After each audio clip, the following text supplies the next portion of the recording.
전능하사 천지를 만드신 하나님 아버지를 내가 믿사오며 그 외아들 우리 주 예수 그리스도를 믿사오니 이는 성령으로 잉태하사 동정녀 마리아에게 나시고 본디오 빌라도에게 고난을 받으사 십자가에 못 박혀 죽으시고 장사한 지 사흘 만에 죽은 자 가운데서 다시 살아나시며 하늘에 오르사 전능하신 하나님 우편에 앉아 계시다가 저리로서 산자와 죽은 자를 심판하러 오시리라. 성령을 믿사오며 거룩한 공회와 성도가 서로 교통하는 것과 죄를 사하여 주시는 것과 몸이 다시 사는 것과 영원히 사는 것을 믿사옵나이다. 아멘. 찬송가 40장 찬송 드립니다. 40장.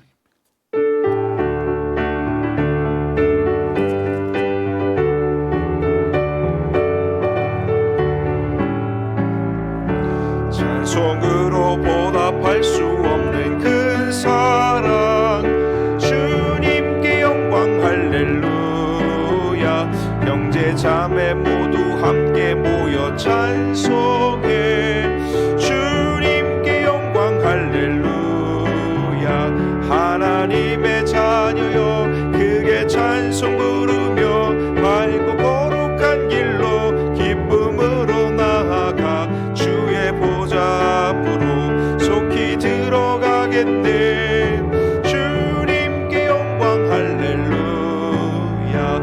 우리 받은 주님 은혜 한량 없도다. 주님께 영광 할렐루야.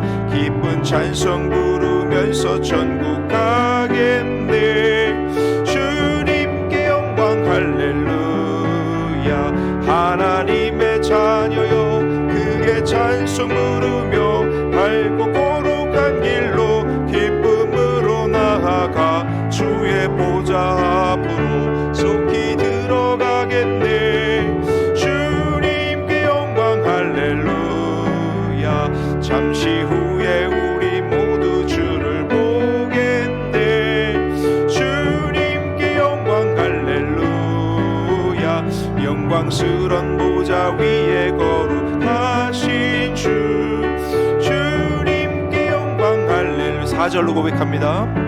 만국 백성 천국에서 소리 높여서 주님께 영광 할렐루야.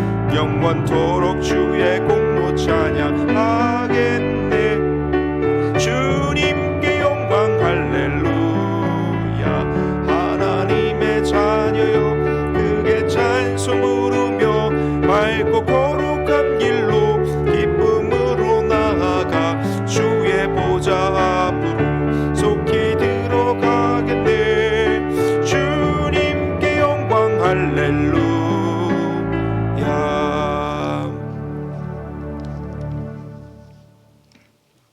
기도드리겠습니다. 참 좋으신 하나님 아버지 은혜와 사랑을 감사를 드립니다. 오늘도 변함없이 우리를 사랑하여 주시고 이 시간도 예배 자리로 우리의 발걸음을 인도하여 주시니 감사합니다. 이 시간 우리의 찬양과 기도와 말씀으로 하나님 앞에 겸손히 서게 하시고 우리의 연약하고 작은 마음들을 주님의 보좌 앞으로 쏟아놓게 하시고 이 시간 온전한 예배자로 나아가길 원합니다. 하나님의 마음을 깨달아 알아가기에 부족함 없게 하시고 날마다 하나님 말씀 의지하여 믿음의 자녀다운 삶을 살아낼 수 있도록 도와주시기를 원합니다. 말씀을 듣고 깨달음으로 그칠 때가 많았고 많은 은혜와 사랑을 받는 것으로 그칠 때가 많았고 감사보다는 원망 불평이 많았음을 이 시간 주님 앞에 고백하며 회개합니다. 긍휼히 여겨주시고 용서하여 주시옵소서. 어떤 상황 가운데서도 먼저 주님을 기억하게 하시고 주님 주시는 은혜와 사랑에 날마다 감사하는 우리들이 되게 하시며 그 받은 은혜와 사랑을 많은 사람들에게 흘려보낼 수 있는 선한 영향력을 끼칠 수 있는 믿음을 더하여 주시기를 원합니다. 오늘도 이 시간 말씀을 듣습니다. 이 시간 말씀을 전하시는 박용호 목사님께 영육의 강건함으로 축복하여 주시고 성령의 충만한 은혜를 부어주시어 귀한 하나님의 말씀 잘 전하실 수 있도록 성령 하나님 함께하여 주시기를 원합니다.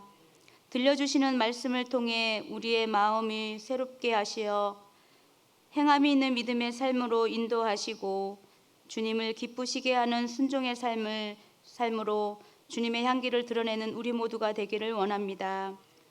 우리가 생각하는 것보다, 우리가 기도하는 것보다 더 풍성하게, 더 섬세하게, 더 좋은 것으로 인도하시며 이 시간도 사랑으로 함께 하시는 좋으신 하나님을 찬양하며 예수님의 이름으로 기도드렸습니다. 아멘.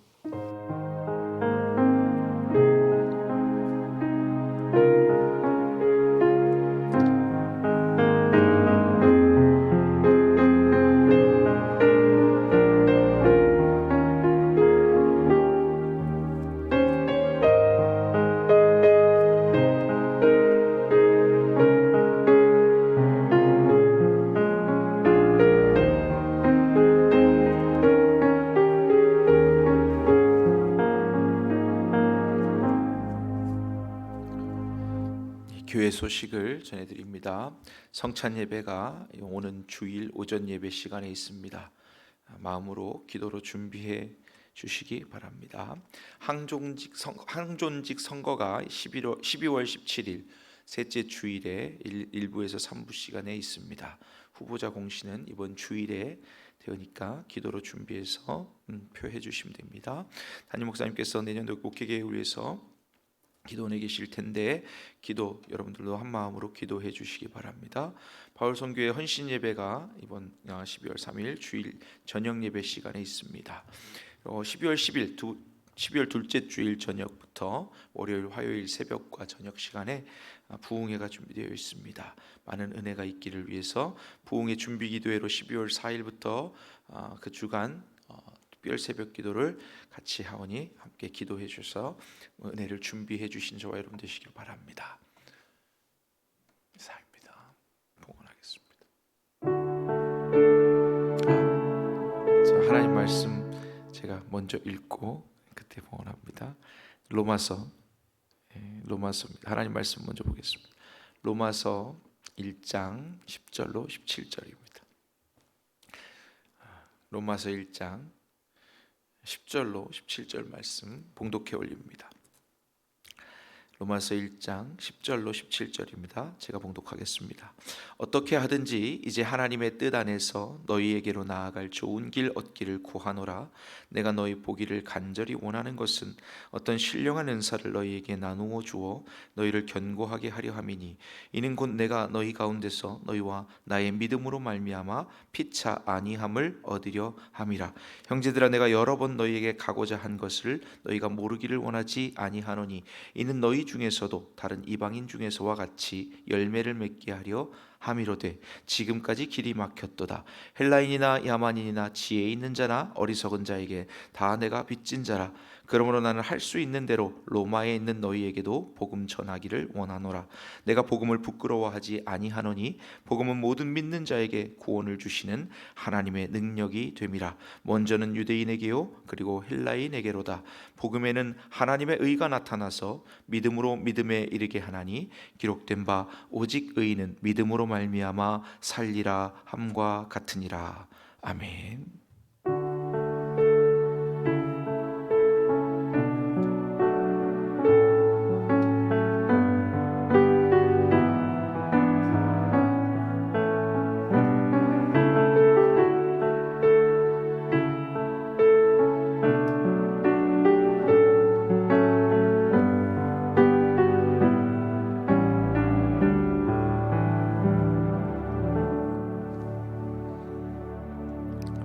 잠시 기도하겠습니다. 은혜로우신 하나님 아버지, 감사와 찬송 영광을 돌려드립니다. 하나님 수요 예배 가운데 기도회 가운데 하나님 은혜를 더하여 주옵시고 하나님 임재가 있는 귀한 시간이 될 수 있도록 하나님 함께하여 주옵소서. 특별히 마음과 정성과 우리 몸을 하나님 앞에 드리는 귀한 시간의 예물까지 하나님 건패에 올려드립니다. 하나님 그 예물의 정성의 마음에 하나님 기억하여 주옵시고 복되게 하시며 아버지 하나님 복에 복을 더하여 주시사 하나님 영광을 드러내는 귀한 예물이 되게 하시고 귀한 삶이 되게 하시고 우리 모든 신앙이 되게 하여 주옵소서. 이 시간 말씀으로 하나님 함께하여 주옵시고 말씀이 임할 때에 우리 그 말씀을 통해서 하나님을 만나게 하시고 듣게 하시며 깨닫게 하시며 그 말씀으로 승리케 하여 주옵소서. 예수님 이름으로 감사하며 기도드리옵나이다. 아멘. 할렐루야. 로마서는 너무 유명한 기독교의 말씀 중에 하나입니다. 로마서는 그 기독교 많은 성경 66권 중에 이제 압축하면 로마서가 나온다 그러고요. 그 다음에 또 압축하다 보면 오늘 본문 말씀에 있는 로마서 1장 16절 17절을 이야기하는 경우가 종종 있습니다. 그 유명한 어거스틴이라고 하는 교부 신학자도 이 로마서를 통해서 회심을 했습니다. 그리고 우리가 잘 알듯이 마틴 루터, 종교개혁을 했던 마틴 루터도 로마서를 통해서 그가 하나님 앞에 이렇게 카톨릭의 문제점들을 제시하게 되는 거고요. 그리고 또 우리 잘 아는 웨슬리 목사님도, 감리교회 창시자 웨슬리 목사님도 로마서를 통해서 더 많은 감동을 통해서 하나님을 더 알아가고 기독교 그리고 복음, 세계가 나의 교구다 이런 이야기를 하면서 복음 전파에 더 마음을 쏟았던 것을 알 수 있는 그런 성경입니다. 로마서를 통해서 우리가 볼 수 있는 것은 로마서가 우리가 보통 예수님, 복음서, 사복음서, 예수님에 대한 신앙, 기독교에 대한 신앙, 예수님, 그리스도교 이렇게 이야기하는 데서 끝나지 않고 신학자들은 로마서를 쓴 바울 복음이라고 표현할 정도로 기독교에 대한 모든 그 진리와 또 정리된 내용으로서는 가장 핵심적으로 잘 정리되어진 그런 논리적인 성경이다 이렇게 표현하고 있습니다. 오늘 말씀을 한번 살펴보겠습니다. 오늘 말씀의 첫 절에 10절인데 어떻게 하든지 이제 하나님의 뜻 안에서 너희에게로 나아갈 좋은 길 얻기를 구하노라 이렇게 말하고 있습니다. 바울이 로마 교회를 향해서 가고 싶은 마음을 진작에 품었는데 바울이 로마 교회로 가고자 했던 이유는 아마 바울의 그 성향 때문일 겁니다. 바울은 굉장히 많이 열정을 품은 사람이 어떤 열정이냐면 자기가 믿는 신봉하는 그 믿음, 신앙에 관해서 굉장한 열정을 품은 사람이에요. 그러다 보니까 유대교를 신봉할 때에는 유대교의 가장 최고 선봉에 서서 유대교의 이단이라고 판단되는 기독교, 우리가 믿는 예수님을 믿는 이 그리스도교를 핍박하는 데 앞장섰던 사람입니다. 그래서 그 스스로도 이야기하기를 나는 죄인 중에 괴수로다. 하나님 예수 그리스도의 교회를 핍박하는 데 있어서 앞장섰고 스데반이 순교할 때에 바울 청년 사울이었던 바울 앞에 그의 앞에 증언하고 스데반을 죽이는 데 있어서 가장 증인으로 서 있던 사람이 바로 이 청년 사울이었습니다. 그런 의미에서 볼 때 바울은 자기가 믿는 신앙에 관해서 그냥 머뭇거리거나 좀 믿는지 안 믿는지 모르거나 이런 태도를 취하는 것이 아니라 내가 믿는 신앙은 옳은 거야. 이것이 옳다면 그것을 위해서 목숨을 내어 걸거나 또는 목숨을 바쳐서 지키거나 또는 목숨을 바쳐서 전하거나 이렇게 하는 거예요. 열정을 가진 사람이 문제도 있고 열정을 가진 사람이 또 일도 합니다. 그래서 바울 같은 사람 보면은 자기가 유대교에 있어서 누구보다 열심이었다라고 표현하듯이 기독교 그리스도교에 있어서도 이 사람은 다메섹으로 가는 길에 그것도 예수님 핍박하고 예수님 믿는 사람들 핍박하러 잡아서 가두려 가는 그 길에 예수님 부활하신 예수님을 만나고 회심함을 통해서 그때부터는 오히려 예수님을 증거하는 사람이 되었습니다. 바울의 서신서의 특징은 뭐냐면 처음에 시작할 때 대부분 그럽니다. 나 바울은 하면서 자기를 변호합니다. 어떻게 변호하냐면 나는 예수님의 사도로 이방인의 사도로 특별히 부름을 받아서 그 일을 위해서 사명을 감당할 사람이다. 자기에 대해서 계속해서 변론을 합니다. 그 이유는 우리가 잘 알듯이 예수님 핍박하고 예수님 믿는 사람들 잡아들이던 그 사울 청년이 이렇게 변했다 그러니까 사람들이 주변에서 믿지 않아요. 특별히 예수님의 12 제자들은 더 믿을 수가 없어요. 혹시 이 사울 청년이 회심한 척 거짓으로 해서 그 제자들 사이에, 기독교 그리스도인들 사이에, 예루살렘 교회 사이에 또 어디든지 들어와서 그 안에 들어와서 혹시 그 중심 인물들을 더 한꺼번에 일망타진하려고 작전을 쓰는 거 아닌가, 이런 생각마저 들 정도로 바울에 대한 신뢰는 그 당시에 있을 수가 없는 상황이었습니다. 그런 바울의 상황에서 자기가 모든 서신서, 기독교에 관한 이야기든 교회에 관한 이야기든 선교에 관한 이야기든 쓸 때마다 자기 자신을 변호해야 되는 거예요. 나는 이렇게 예수님이 직접 불러서 사용했으니까 나 좀 인정해줘라, 그렇게 변론하는 거예요. 근데 오늘 말씀에는 특별히 로마 교회를 향해서 가고자 했던 것을 모르기를 원치 않는다고 이야기하는 이유는, 바울이 로마 교회를 향해서 지금 로마서를 쓰고 있지만 로마 교회가 이미 바울이 선교하거나 전파하기 전에 그 로마의 교회에 성도들이 있었다는 얘기입니다. 그 성도들은 역사적으로 대략 한 500명 정도 남짓으로 보고 있는데, 그 로마 교회가 지금 바울의 눈에 볼 때 소문이 들리는 거예요. 이미 로마에 많은 기독교인들이 주님을 믿고 모이고 있는 중이다. 그래서 8절에 보면, 먼저 내가 예수 그리스도로 말미암아 너희 모든 사람에 관하여 내 하나님께 감사함은 너희 믿음이 온 세상에 전파됨이라. 로마 교회의 믿음이, 신앙이 이미 세상에 들려지고 소문이 들려지고 있는 상태인 거예요. 그리고 9절에 가서 보면, 내가 그의 아들의 복음 안에서 내 심령으로 섬기는 하나님이 나의 증인이 되시거니와 항상 내 기도에 쉬지 않고 너희를 말하며. 그러면서 로마 교회에 관해서 기도하고 마음을 품고 있었다는 이야기를 합니다. 바울의 가장 핵심적인, 바울의 생각 중에 가장 중요한 문제는 뭐냐면, 이제 예수님이 자기를 이방인의 사도로 불렀어요. 그럼 예수님이 지상명령 마태복음 28장에서 말씀하신 대로 온 유대와 사마리아와 땅끝까지 이르러 복음이 전파돼야 되는데, 그 복음을 전파하는 일에 그 예루살렘에 머물거나 또는 그 주변에 예수님의 제자들은 대부분 예루살렘에, 온 유대의 사마리아 정도의 그 지역만 유대인들만 복음을 받아들이면 되는 줄로 생각하고 있었던 시대란 말이에요. 그러다 보니까 바울이 특별히 부름받았고, 나는 빨리 땅끝까지 복음을 전파해야 된다. 그래서 바울의 가장 핵심적인 마음에 드는 생각은 뭐냐면 속도예요. 속도. 복음이 전파되는 속도. 빨리 복음이 전해지길 바라는 거예요. 땅끝까지 얼른 전해지길 바라는 거예요. 근데 바울만 그런 게 아니라 다른 제자들도 마찬가지예요. 그건 예수님의 명령이 다 수행돼서 복음이 전파돼야 예수님이 올라가신 대로, 승천하신 대로 다시 오신다라는 것을 사도들도 알고 있었어요. 근데 사도들의 생각은 온 유대와 사마리아와 그 정도, 땅끝이라는 개념, 이방인들에게 복음이 전파되는 개념, 이런 게 아직 없을 때인 거예요. 그러니까 바울의 입장에서는 아니다, 온 우주의 하나님이신 그분께서 복음을 우리에게 맡기신 이유는 온 세계에 복음이 전파되어야 한다. 그러니까 바울은 급한 거예요. 자기 혼자 맡은 이방인 선교에 대해서. 복음이라고 하는 것이 그럼 무엇이냐? 오늘 제목을 복음에는 이라고 지은 이유는, 복음의 뜻을 먼저 살펴보면, 국어 사전에 보면 복음 그러면 그래 간단하게 표현되어 있습니다. 기쁜 소식입니다. 복된 소식이에요. 거기서 끝나는 줄 알았더니 두 번째에다가 아주 잘 표현을 해놨어요. 예수님이 가르쳐 주신 내용, 또는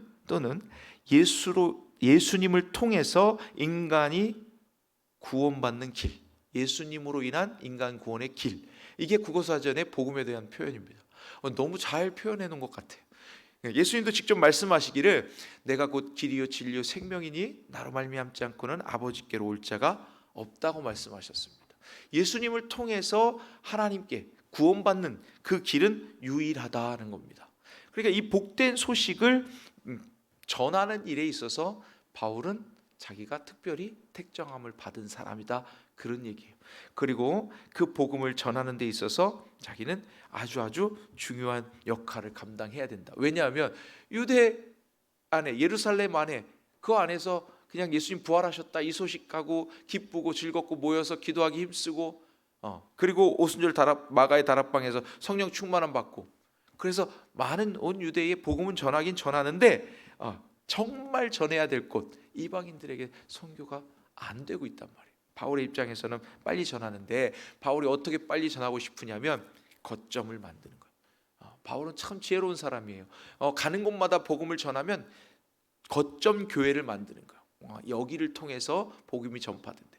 바울이 혼자 스스로 생각한 건지는 모르겠어요. 근데 예수님을 보면 예루살렘 지역을 유대 지역을 떠난 적이 없으세요. 예수님은 제일 예수님 많이 복음 전파한 데가 갈릴리 또는 가버나움 이런 지역입니다. 그 지역은 근데 놀랍게도 이방인들이 많이 들어와서 장사하는 지역이에요. 아라비아 상인들도 많이 들어오고, 그래서 그 지역을 통해서 소문은 이미 많은 지역으로 전파가 되고 있는 상태라는 거예요. 바울은 정확하게 알고 있었습니다. 복음이 빨리 전파되려면 각 지역의 거점 선교 지역, 거점 교회들이 세워져야 된다는 것을 잘 알고 있었어요.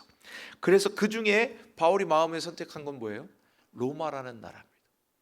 당시에 세계 최강의 나라고, 로마는 모든 지역으로, 지금의 우리나라로 보면 뭐 천안, 예전에 천안의 교통 중심지 뭐 이랬어요. 그런 것처럼 로마를 통하지 않고는 갈 수 없는, 로마의 도로라든가 로마의 법치라든가 로마의 모든 제도들이 복음 전파하는 일에 굉장히 많이 효율적이라고 생각이 된 거예요.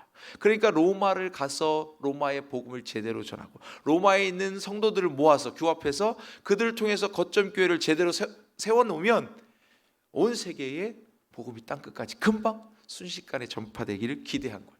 근데 하나님이 그렇게 빨리 로마로 가게끔 안 하고 로마를 가는 길을 여러 번 막으셨다고 표현되어 있습니다. 오늘 보니까 오늘 본문의 첫 번째, 바울이 그래서 내가 너희에게 가기를 너희가 모르지 않기를 원한다 그러는 건데, 첫 번째는 내가 너희의 보기를 간절히 원한 것은 어떤 신령한 은사를 너희에게 나누어 주고자 했다는 거예요. 그럼 무슨 얘기냐면, 오순절 마가의 다락방에서 성령이 임하시는 걸 보고 많은 사람들이 예수님이 그 약속하신 성령이 임하셨다. 그런 예수님이 하신 것 같이 뭐 병도 고치고 눈먼 자도 또 많은 역사 기적들이 나타나는 것을 본 거예요. 그런데 아직 로마 교회에 그런 역사가 일어나지는 않았던 거예요. 그리고 또한 이 예루살렘의 제자들은 볼 때에 이방인들에게 성령이 임하는 줄 몰랐어요. 그런데 이방인들에게 복음 전할 때, 고넬료라든가 이런 데 복음 전할 때 보니까 성령이 그들에게도 임하는 걸 보게 되는 거예요.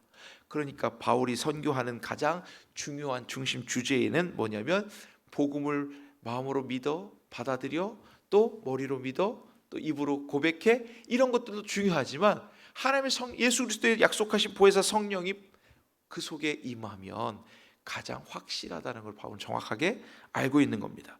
그래서 신령한 은사를 너희에게 나누어 주어 어떻게 하려고 그러냐면 너희를 견고하게 하려 한다. 저와 여러분들이 예배에 얼마나 자주 나옵니까? 일주일이면 예배에 주일날 낮에 나오죠, 저녁에 나오죠, 수요일도 나오죠, 새벽도 나와서 기도하죠, 그리고 또 목장 예배 드리죠. 막 이렇게 자주 모여요. 아니 모여가지고 크게 다른 얘기 하는 것 같지도 않은데 늘 자주 왜 모일까요? 바로 이겁니다. 서로 견고하게 하는 거예요. 서로 은사를 나누어 주는 거예요. 그리고 또 모이는 이유 중에 12절에 보면, 이는 곧 내가 너희 가운데서 너희와 나의 믿음으로 말미암아 피차 안위함을 얻으려 함이라. 서로 안위함으로 안정감을 얻으려 한대요. 그리고 또 세 번째는 뭐냐면 13절의 말씀에 형제들아 내가 여러 번 너희에게 가고자 한 것을 너희가 모르기를 원하지 아니하노니 이는 너희 중에서도 다른 이방인 중에서와 같이 열매를 맺게 하려 함이로되 지금까지 길이 막혔도다. 이 세 가지 이유 때문에 로마 교회로 바울이 빨리 가고 싶었어요. 첫 번째는 그들도 성령 충만함을 받아서 하나님의 교회, 그리스도의 교회가 온 세계에 빨리 땅끝까지 전파되는 일을 앞당기고 싶었던 선교의 열정이고, 그리고 그 은사를 나누어 줌으로써 견고함으로 서로 안위함을, 안정감을 누리는 거예요. 그 기독교가 전파될수록 핍박도 같이 동시에 오는 거예요. 바울은 특별히 자기 동족들한테 핍박을 받기도 하지 않습니까? 너무 많은 핍박을 받아. 유대교를 신봉하던 바울이 어느 날 갑자기 기독교인이 됐다 그러니까 유대교 지도자들이 어떻게 바울 죽이려고 잡으러 다닙니다. 그러니 자기가 피해 다니고 도망 다니고 또 어떻게 바구니에 내려서 도망도 다니고. 근데 바울이 참 잘 도망 다닌 것 같아요. 그건 왜 그러냐면 본인이 쫓아다녔던 사람이잖아요. 어느 루트로 자기를 잡으러 올지 다 보이는 거예요. 물론 또 그렇게 하고 또 주변에서 하나님 통해서 음성을 통해서 알게 하고, 그래서 많이 도망 다닙니다. 그런 것들을 볼 때 바울이 생각할 때에 자기가 견고하고 서로 피차 믿음으로 안위하고 열매를 많이 맺기를 원하는데, 그러려면 지금 자기가 하고 있는 것, 자기가 전파하는 그 방법이 가장 좋게 여겨진 거죠. 그래서 로마를 통해서 복음이 온 땅의 땅끝에 전해졌으면 좋겠는데, 바울의 생각같이 하나님은 일하시지 않으시는 겁니다. 오히려 하나님의 생각은 여기에 있습니다. 하나님은 오히려 바울의 16절 이하의 말씀을 더 마음에 두고 계셨던 것 같아요. 16절 보면 내가 복음을 부끄러워하지 아니하노니 이 복음은 하고 시작합니다. 복음에 나타나는 것들과 복음은 무엇인지를 정확하게 알기를 원하신 거죠. 그리고 바울이 생각하는 것처럼 얼른 복음이 전파돼서, 얼른 예수님의 이름이 전파돼서 온 세계에 예수님이 전파돼 가지고 예수님 재림하시는 것을 당기고 싶어요. 바울만 그런 게 아니라 12사도들도 또 유대교인들, 개종한 유대인들도 다 예수님이 빨리 오기만을 기대하고 기다리는 중입니다. 그런데 바울이 오늘 본문에 그럼에도 불구하고 이 핵심적인 말씀을 하고 있습니다. 뭐냐 하면 복음에 나타나는 거예요. 내가 복음을 부끄러워하지 아니하노니. 아니, 바울이 그렇게 복음 전파되기를 원하고 예수님의 이름을 그렇게 놀랍게 여기며 자기의 모든 청년의 시절 때까지 배웠던 공부했던 모든 유대교보다 뛰어난 능력이고 말씀이라는 걸 인정하면서 내가 복음을 부끄러워하지 아니한다라고 표현하는 것은 과연 무엇이냐는 거죠. 자, 로마 시대에 보면 가장 악한 악독한 죄인을 처형하는 것이 바로 십자가 처형입니다. 십자가형은 당시에 있어서 가장 큰 형벌이었어요. 그런데 로마 사람들은 가장 중요한 부분들이 그거예요. 법제, 신분, 시민, 뭐 이런 내용들이 굉장히 법적으로 보증된 신분을 굉장히 중요하게 여기는 사람들입니다. 그리고 법이 많이 발달해 있던 나라예요. 그러니까 그 법에 있어서 최고형을 받은 예수라는 그분은 십자가에서 죽었으니 가장 부끄러운 죽음인 거예요. 그 입장을 바울은 너무너무 잘 알고 있어요. 그럼에도 불구하고 그 복음이, 즉 십자가를 빼놓고는 말할 수 없는 그 예수 그리스도라는 분에 대한 이야기가 내게 부끄러운 일이 아니다 라고 선언합니다. 이건 역설인 거죠. 이건 가장 귀한 것이다 라고, 그래서 그 로마 교회 사람들에게 집중할 수 있도록 표현하고 있는 겁니다. 이 복음에는 모든 믿는 자에게 구원을 주시는 하나님의 능력이 됨이라. 그리고 먼저는 유대인에게요, 그리고 헬라인에게로다.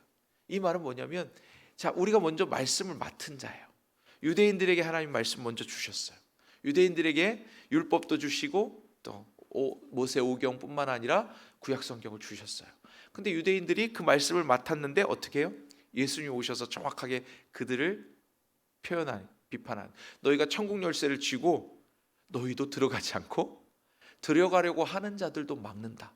그러니까 하나님의 본래적 뜻을 다 막아버리고 너희 스스로도 그 뜻을 지키지 않았다.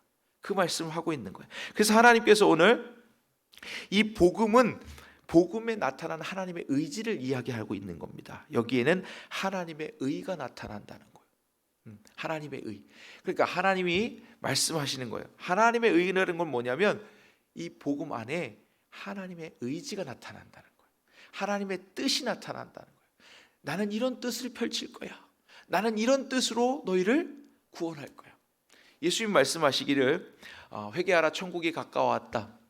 사도 세례 요한도 그러고 예수님도 그렇게 말씀하십니다. 내가 온 것은 의인을 부르러 온 것이 아니라 죄인을 부르러 왔다고 말씀하십니다.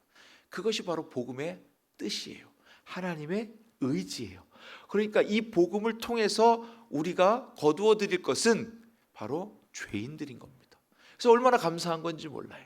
왜냐하면 하나님의 의지가 죄인 된 저와 여러분을 의인으로 불러주신다는 그 뜻이 담겨 있다는 거예요.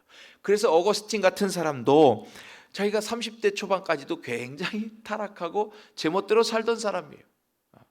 그런 사람이 로마서를 통해서 나 같은 죄인도 회심하면 하나님의 선량한 도구, 하나님의 선한 도구로 사용되는구나. 바울은 누구보다도 그랬습니다. 나같이 예수 믿는 사람들을 핍박하던 이 죄인 중에 괴수도 하나님이 불러서 사용하실 때에는 이렇게 이방인의 사도로, 가장 넓고 광범위한 복음 전도자로 사용하시는구나. 이게 중요한 문제예요. 하나님의 의지가 어디 있느냐? 복음이 많은 죄인들을 더 할 수만 있으면 모든 믿는 사람들에게, 그러니까 복음을 받아들이는 많은 사람들을 하나님께로 인도하는 일이 하나님의 가장 큰 뜻이라는 겁니다. 이 복음에는 하나님의 그 뜻이 나타난다는 거예요. 하나님이 하나님 되심을, 하나님의 의가 나타나시는 거. 그러니까 우리의 의나 우리의 행실이나 우리의 생각이나 우리의 어떤 것으로 하나님께 도달하는 것이 아니라 하나님의 의지로 우리를 잡아서 하나님 편으로 끌어당기신다는 것이 복음에 나타난 뜻입니다. 얼마나 감사한 건지 몰라요. 내가 할 수 있는 게 정말 별로 없는데 하나님이 그 뜻으로, 하나님의 뜻하신 바로 견고하게 하시고 안전하게 하시고 그 열매들을 통해서 하나님의 자녀로 품어주신다는 거예요. 그래서 이 복음에는 하나님의 뜻이 나타난다는 거예요. 하나님의 의지가 나타나는 거예요. 그리고 반드시 하나님이 이루어 주신다는 거예요. 하나님이 하신다는 거예요. 참 얼마나 감사한지 몰라요. 그래서 이 복음이 저와 여러분의 삶에 가장 큰 목적이 되고 목표가 되어야 되는 거예요. 바울이 그렇게 한 것처럼, 바울은 복음을 받아들인 그 순간부터는 자기의 이전에 가지고 있던 모든 생각이나 철학이나 모든 삶의 지표나 목표들을 다 배설물로 여긴다. 그리고는 하나님이 내게 맡기신 이 복음의 사명을 위해서는 내가 아무것도 귀하게 여기지 않는다. 내 목숨조차도 귀하게 여기지 않는다.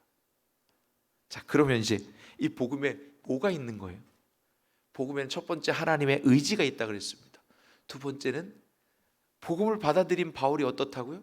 내 목숨조차도 귀한 것으로 여기지 않는다. 그 얘기는 뭐냐면 성경에 누차 이야기합니다.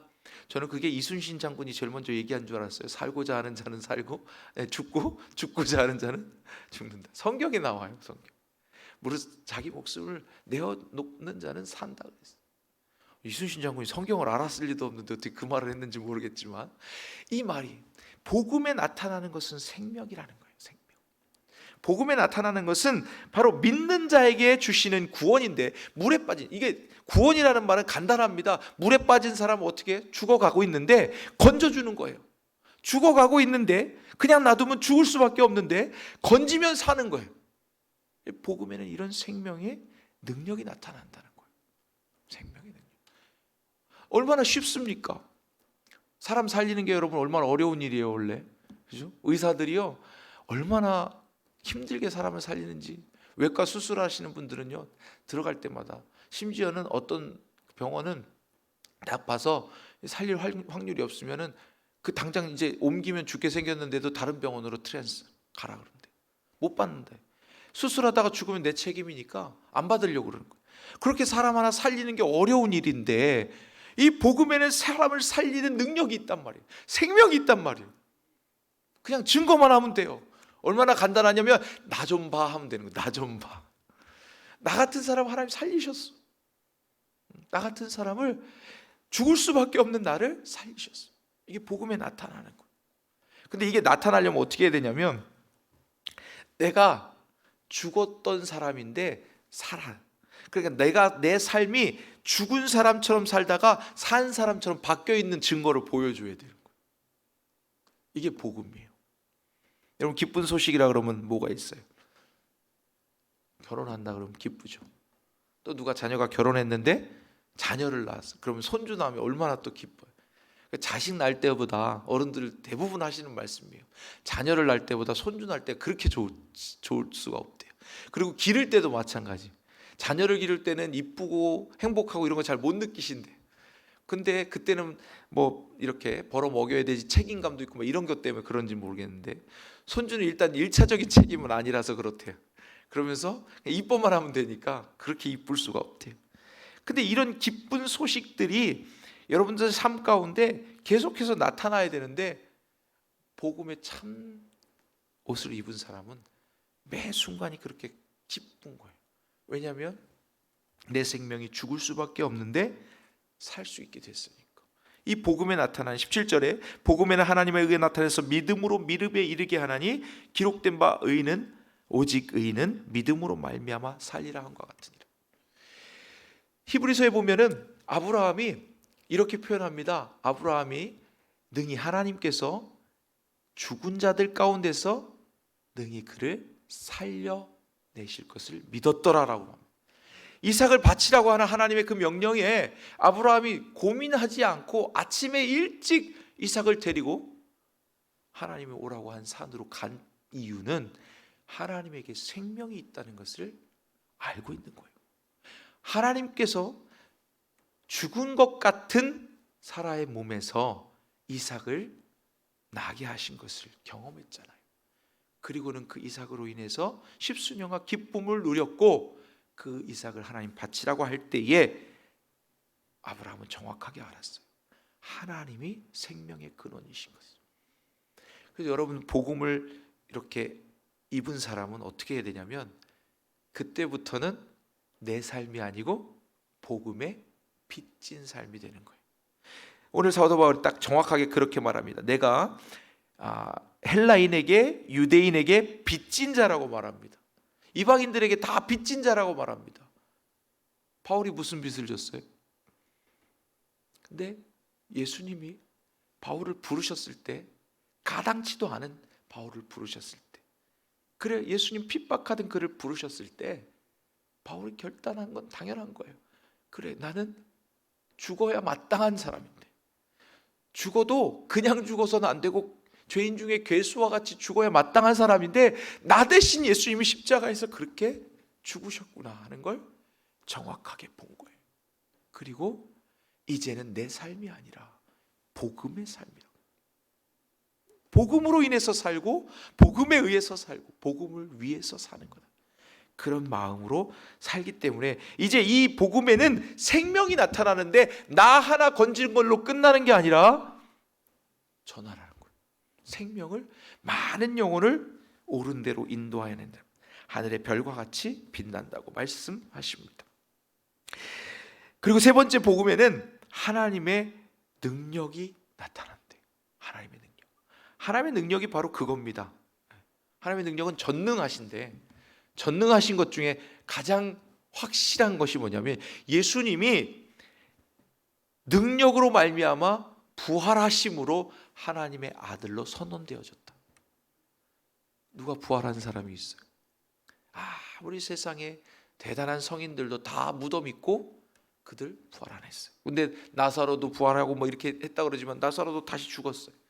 그런데 무덤이 없는, 부활하셔서 지금까지 영원토록 동일하신 분으로 사신 유일한 예수님, 그 능력이 나타난다는 거예요. 로마서 1장 4절에 보니까 성결의 영으로는 죽은 자들 가운데서 부활하사 능력으로 하나님의 아들로 선포되셨으니 곧 우리 주 예수 그리스도시니라. 우리가 믿는 것이 헛된 것이 아니라는 것이 바로 여기에 있습니다. 능력으로 예수님 부활하셨어요. 부활하신 그 능력이 하나님의 아들이심을, 생명의 근원이신 하나님이심을 증거하시는 거예요. 그래서 저와 여러분들이 복음에 나타난 이 능력을 기대하고 이 능력을 선포하시는 하나님의 자녀들 되기를 원합니다. 말씀 정리합니다. 우리가 교회에 모이고 또 하나님 앞에 나오고 하나님의 말씀을 듣는 이유, 자주 모이는 것은 우리가 서로 견고하고 서로 안위하며 열매를 맺기 위함이에요. 열매를 맺기 위해서. 그러면 복음에 나타나는 열매를 맺는 거예요. 바울이 한 것처럼 복음에는 하나님의 의지가 나타난다. 뜻이 나타난다는 거예요. 하나님의 뜻은 죄인을 부르시는 거예요. 모든 믿는 사람이 하나님의 자녀가 되도록 부르시는 뜻이 있습니다. 두 번째는 믿는 자에게 구원을 주시는 생명이 복음에 나타납니다. 그래서 저와 여러분들이 믿어서 생명을 얻었고 우리가 증거하는 그 많은 사람들에게 생명이 나타나는 줄로 믿습니다. 그리스도의 충만함으로 복음이 충분하다는 거예요. 그래서 저와 여러분들이 복음을 전할 수 있습니다. 세 번째는 하나님의 능력이 나타납니다. 능력으로 하나님의 아들로 선포되신 우리 주 예수 그리스도께서 복음의 중심에 계시다. 그래서 복음이면 충분합니다. 더 필요한 게 없습니다. 우리가 바울같이 많이 배우지 않았어도 바울은 그걸로 충분했고, 베드로는 몰라도 아무것도 배운 게 없는 무식한 사람이었음에도 불구하고 베드로 전서 후서를 통해서 볼 때 복음에 완전히 사로잡힌 사람이었습니다. 우리 복음이면 충분합니다. 저와 여러분의 삶이 이 복음으로 충만하여져서 바울처럼 하나님이 주신 이 복음을 증거하고 열매를 맺는 삶을 사시기를 주의 이름으로 축복을 드립니다. 우리 찬송하겠습니다. 94장 찬송합니다. 94장.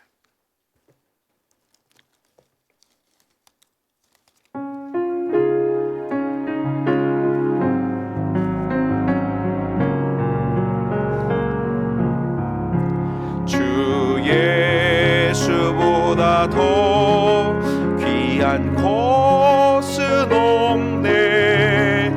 이 세상 무기와 바꿀 수 없네. 영축을 내 대신 돌아가신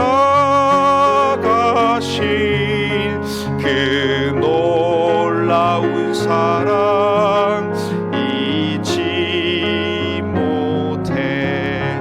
세상 즐거움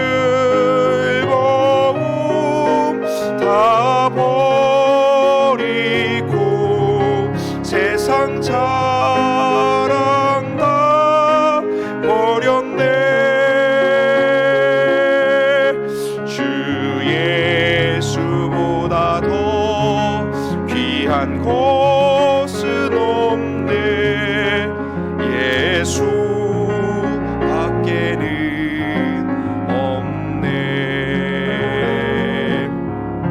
주 예수보다 더 귀한 것은 없네.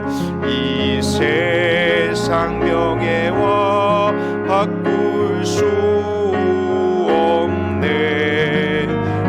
이전에 즐기던 세상 일도 주 사랑하는 마음 애짐. 3절로 고백합니다.